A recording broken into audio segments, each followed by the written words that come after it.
La parole est à Monsieur Philippe Meunier. Merci, Monsieur le Président. Ma question s'adresse à Monsieur le Premier ministre. Ouvrez les guillemets. Fier que la chaise à mon nom reste vide au défilé de bottes des Champs-Élysées. Fermez les guillemets. Tels sont les propos exprimés dimanche matin par Xavier Cantat, militant actif des Verts, invité à la tribune officielle en tant que compagnon du ministre du Logement Cécile Duflot.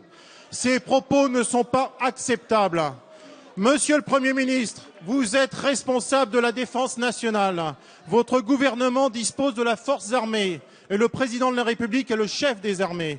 Il serait donc important à l'avenir d'inviter à la tribune officielle des personnalités qui ont la décence de respecter l'engagement de nos hommes, notamment au Mali et sur l'ensemble des théâtres d'opérations extérieures au péril de leur vie.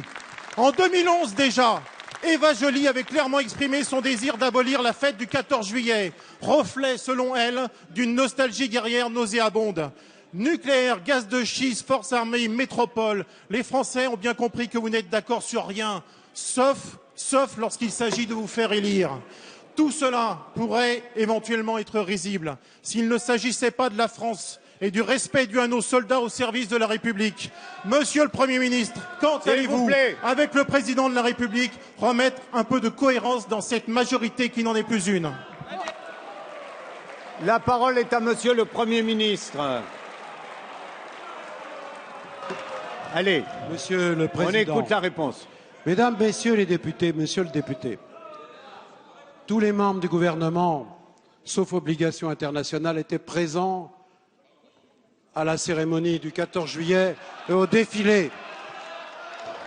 Écoutez et je dois dire, Monsieur le député, que vous ne faites pas honneur à la France par vos propos particulièrement minables et polémiques.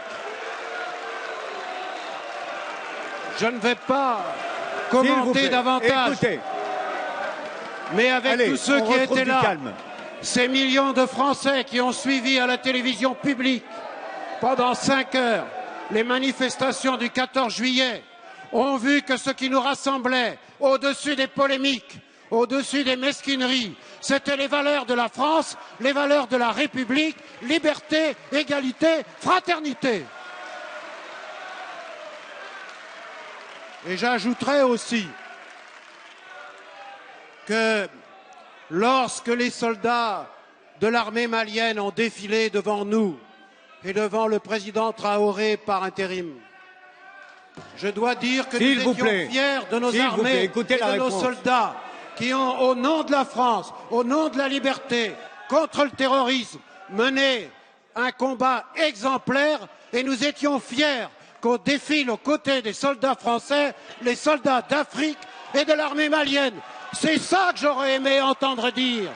Et vous ne l'avez pas dit. Mes chers collègues, s'il vous plaît, ça ne sert à rien de crier. Et moi, j'ai la France au cœur et à l'esprit, et rien d'autre, monsieur le député. Alors oui, je crois que ce jour-là, les Français étaient fiers de dire « Vive la République et vive la France !»